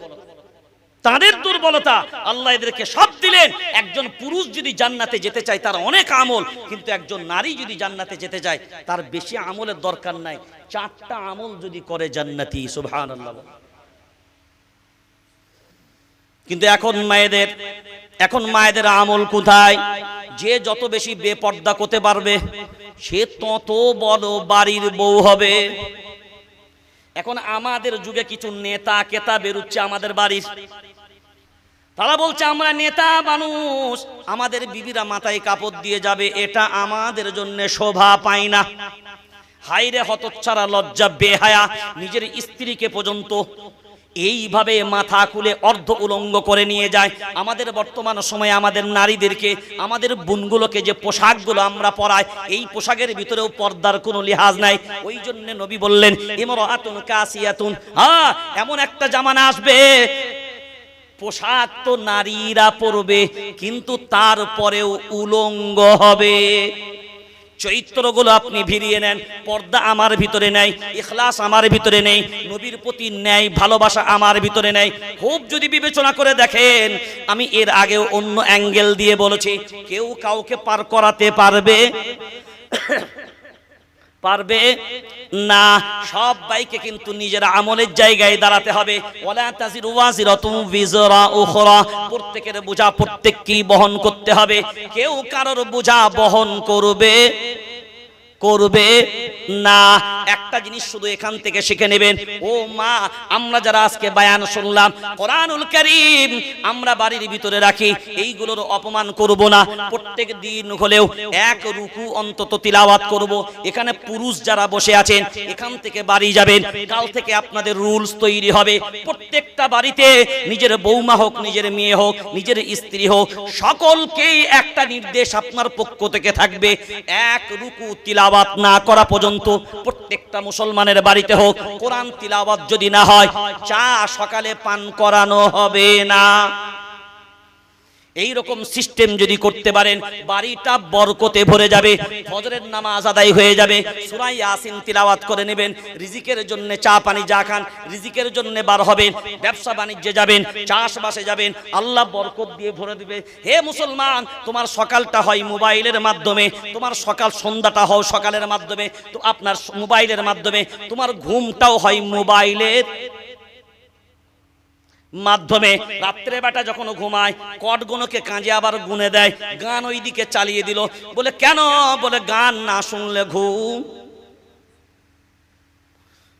ঘুম আসবে না। বলো কি শুনতে শুনতে ঘুমালি বল? এখন এই অবস্থায় যদি তুমি মৃত্যুবরণ করো, কালিমা তোমার ভাগ্যে জুটবে না, তওবা তোমার ভাগ্যে জুটবে না। হে মুসলমান, সব সময় তৈরি থাকো, মৃত্যুর জন্য সব সময় থাকো। কারণ কোন মুহূর্তে আজরাইল আলাইহিস সালাম ঝাঁকা মারবে তোমারও জানা নাই, আমারও জানা নাই। একবার যদি ধরে নেয়, ফামাগফিরিল কাফিরিন আমহিলহুম রুওয়াইদা, যা ইচ্ছা করো করো। মুখ দিয়ে বলছো আমি আল্লাহ বাধা দেব না, হাত দিয়ে করো আমি আল্লাহ বাধা দেব না, পা দিয়ে করো আমি আল্লাহ বাধা দেব না। সঙ্গে সঙ্গে অ্যাকশন নয়, ইন্না বাতশা রাব্বিকা লাশাদীদ। কিন্তু আমি আল্লাহ যখন ধরবো, অ্যাকশন যখন শুরু করব, আমার হাত থেকে ছিনিয়ে নেবার ক্ষমতা কারোর নাই। সব মানুষ জেনে রেখে দেবেন একটা জিনিস, এর আগেও আমি বলেছিলাম নবীর মোহাব্বত আবু লাহাবের ভিতরেও ছিল। কার? আবু লাহাবের ভিতরেও ছিল। হ্যাঁ, নবীর মোহাব্বত আবু লাহাবের ভিতরেও ছিল, আবু তালিবের ভিতরেও ছিল। কিন্তু তারপরেও তারা জাহান্নামী। কারণটা কোথায় জানেন? সাদিক তাদের দেওয়া উপাধি, আমিন তাদেরই দেওয়া উপাধি। কোন মুসলমান নবীকে আমিন বলে উপাধি দেয়নি। সাদিক এই উপাধি মুসলমানদের দেওয়া নয়, কাফের বেঈমানদের দেওয়া। সাদিক মুহাম্মাদের মতন সত্যবাদী এই মক্কার জমিনে আর নাই, তার মতন আমানতদার এই মক্কার জমিনে কেউ নাই। এই উপাধি দিয়েছিল মক্কার বেঈমানরা। যে আবু লাহাব এই উপাধি দিল, সেই আবু লাহাব কিন্তু পাহাড়ের যখন মায়ার নবী মদিনাওয়ালা বললেন, ও চাচা যান, আমি কি আপনাদেরকে যদি বলি এই পাহাড়ের পিছনে আপনাদের শত্রু লুকিয়ে আছে, আপনারা কি কথাটা মানবেন? আবু লাহাব বলল, ভাই পরে 100% জোরে বলেন সত্য। 100% সত্য। নবী বললেন এটা যদি আপনারা মানেন 100% সত্য। তারা এই জন্যই বলল, ভাইপো তুমি জীবনে কোনোদিন মিথ্যা কথা বলনি, আর তুমি মিথ্যা বলো না, ওই জন্য যা বলবে তাই সত্য হবে। এই কথা বলার পরে মায়ার নবী মদিনাওয়ালা বলেন, লা ইলাহা ইল্লাল্লাহ মুহাম্মাদুর রাসূলুল্লাহ সাল্লাল্লাহু আলাইহি ওয়াসাল্লাম। হে চাচা যান, শুনে রেখে দেন, এর থেকে বড় সত্য আর কিছুই নাই। লা ইলাহা ইল্লাল্লাহ, এক আল্লাহ ছাড়া অন্য কোনো উপাস্য নাই। একটা জিনিস আপনারা জেনে রেখে দিবেন, হয়তো কোনোদিন মূল্যায়ন করেননি, আল্লাহকে কিন্তু সবাই মানে।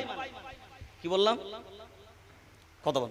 আল্লাহকে সবাই মানে। আপনিও মানেন, হিন্দু ভাইরাও আল্লাহকে মানে, খ্রিস্টানরাও মানে, ইহুদি নাসারা সবাই মানে। আপনি বলবেন গাঁজাখড়ি কথা বলছো। হ্যাঁ, আমি আপনাকে বলছি মানে সবাই। আল্লাহকে মানার পরেও আল্লাহর সাথে অন্যদেরকেও শিরকাত করিয়ে শরীক করে, ওই জন্য বলা হয় মুশরিক। যারা মূর্তি পূজারী তাদেরকে কি বলে? মুশরিক। মুশরিক মানে কি? যারা শিরক। শিরক মানে কি? শিরকাত করাকে শিরক বলে, আল্লাহর সাথে কাউকে শরীক করাকে। আল্লাহর সাথে মানে আল্লাহ আছে, কিন্তু আল্লাহ শুধু একা নয়, আরো কি মানে সকালের ক্ষুধা একটা, বিকালের ক্ষুধা একটা, পানির ক্ষুধা একটা, হাওয়ার ক্ষুধা একটা। ওদের সব ডিপার্টমেন্টের আলাদা আলাদা আল্লাহ। কিন্তু ঈমানওয়ালাদের কাছে কি? অনির্বল ফাইনাল এ টু জেড, যে দিক দিয়ে যাও কয়টা সব এক বাক্যে বলেন এটা অরিজিনাল না ভেজাল? জোরসে। তো তিনি যদি অরিজিনাল হন, তার হুকুম অরিজিনাল। তো নবী যখন বললেন লা ইলাহা ইল্লাল্লাহ মুহাম্মাদুর রাসূলুল্লাহ সাল্লাল্লাহু আলাইহি ওয়াসাল্লাম, রাগ করবেন না ভাইজান, শিক্ষার জন্য বলছি। প্রতিবাদ করলো কে? আবু লাহাব তার নাম। বলেন কে? নবীজির আপন চাচা, নবীজির যেমনি মায়ার নবী মদিনা বলা বলেন, হ্যাঁ চাচা জান, আমি যা বলি যদি সত্য হয়, এই কালিমা যেটা পড়লাম এর থেকে সত্য আর কিছু হতে পারে না। আবু লাহাব দুই হাতে কাঁকর তুলে এইভাবে কাঁকর নিয়ে তাব্বাত লাকা ইয়া মুহাম্মদ, তাব্বাত মানে ধ্বংস, তাব্বাত লাকা ইয়া মুহাম্মদ, হে মুহাম্মদ তুমি লাকা ধ্বংস হও। কে বলছে? জোরে বলেন। চাচা আবু লাহাব। মজার জিনিস শুনে নেন, আবু লাহাব যে ভাষাটা নবীকে বলল তাব্বাত লাকা, আল্লাহ বলেন বেটা বিয়াদব, তোরাই বললি নবীর নাম সাদিক, তোরাই বললি নবী হলো আমানতদার, তার কথার ভিতরে কোনো সন্দেহ নাই। তারপরে যেমনি সত্য কথা বলছে মানতে পারলি না, তো আবু লাহাবের জবাব ছিল তাব্বাত লাকা ইয়া মুহাম্মদ। আল্লাহ বলে শোন বেঈমান, তুই যদি আমার রাসূলকে বলতে পারিস তাব্বাত লাকা ইয়া মুহাম্মদ, তবে আমি আল্লাহ জানিয়ে রাখলাম শোন তাব্বাত ইয়াদা আবি লাহাব। আল্লাহু আকবার বলবেন। বেঈমান যে বাক্য দ্বারা, যে শব্দ দ্বারা রাসূলকে জবাব দিয়েছে, আল্লাহ তার উপযুক্ত জবাব সঙ্গে সঙ্গে সেই শব্দ দ্বারাতেই দিয়েছে, তাব্বাত ইয়াদা। দেখেন ইয়াদুন বলে নাই, ইয়াদুন হলে একটা হাত হতো, ইয়াদা দ্বিবচন ব্যবহার করেছে, অর্থাৎ দুটো হাতই। এবার শুধু আবু লাহাব ধ্বংস না, মা আগনা আন্নি মালিয়া, এই তাব্বাত ইয়াদা আবি লাহাবি ওয়া তাব মা আগনা আনহু মালুহু ওয়া মা কাসাব। আবু লাহাবের মালও ধ্বংস। শুধু মাল ধ্বংস বলে ছেড়ে দিলেন তা নয়, সায়াসলা নারন যাতা লাহাবি ওয়া ইমরাআতু, কিয়াতু কিয়াতু ওয়া ইমরাআতুহু, ইমরাআতু মানে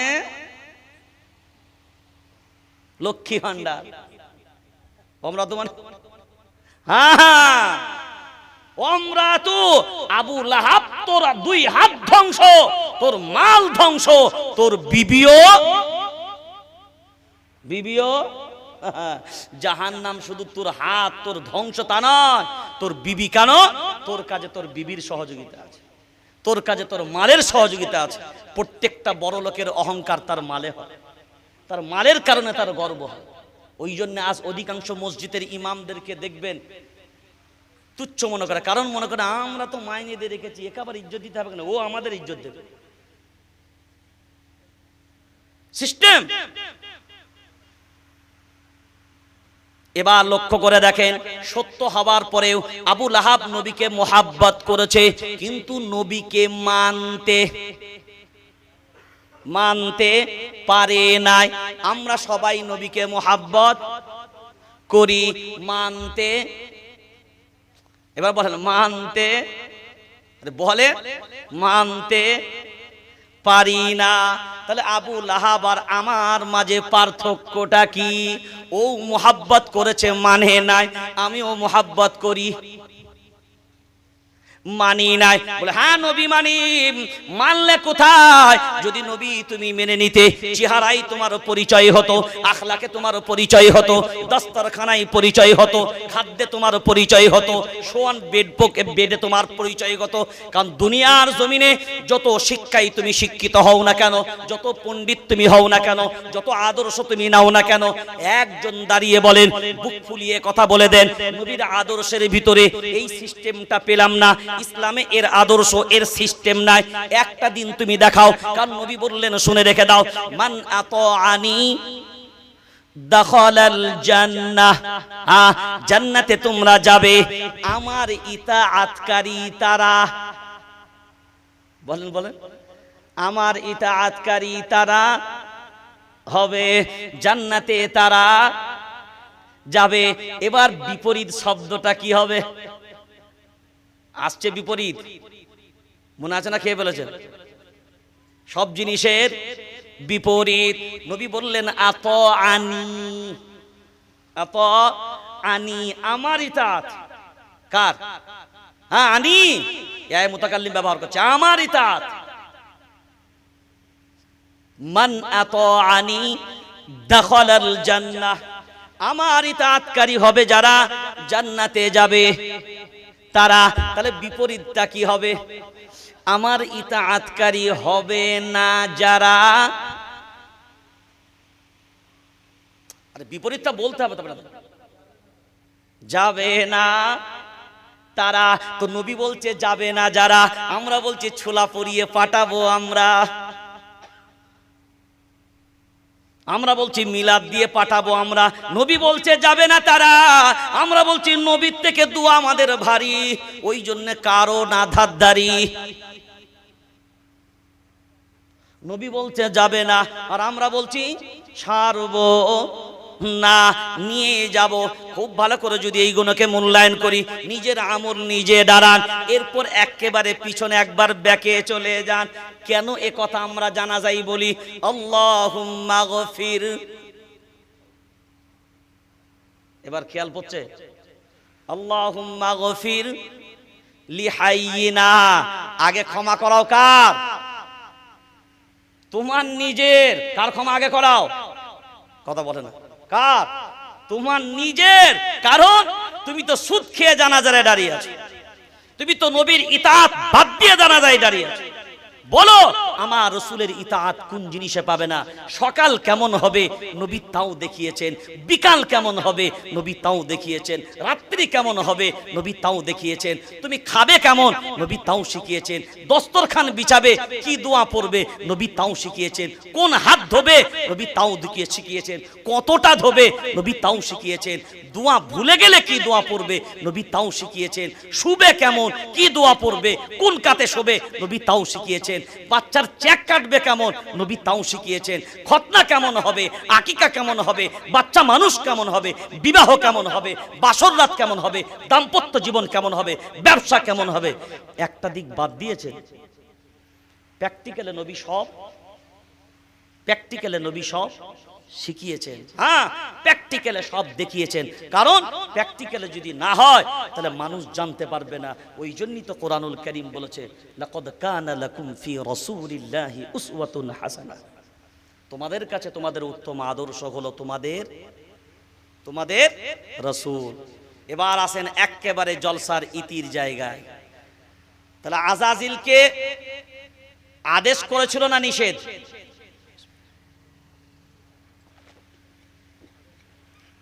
আরে আযাজিলকে আদেশ করেছিল না নিষেধ?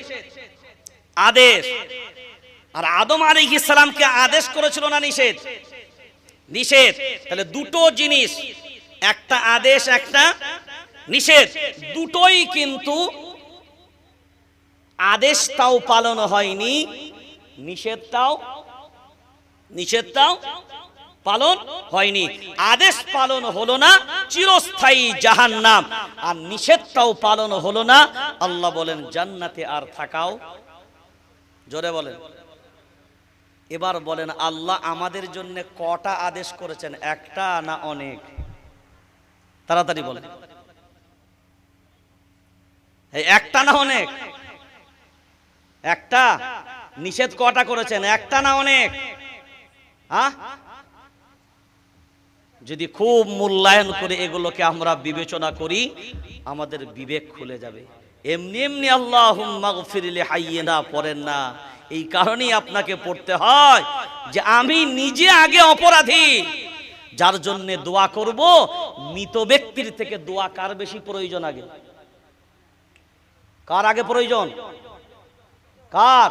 জীবিত আমার আগে প্রয়োজন, কারণ ওটা তো চলেই গেছে, আমাকে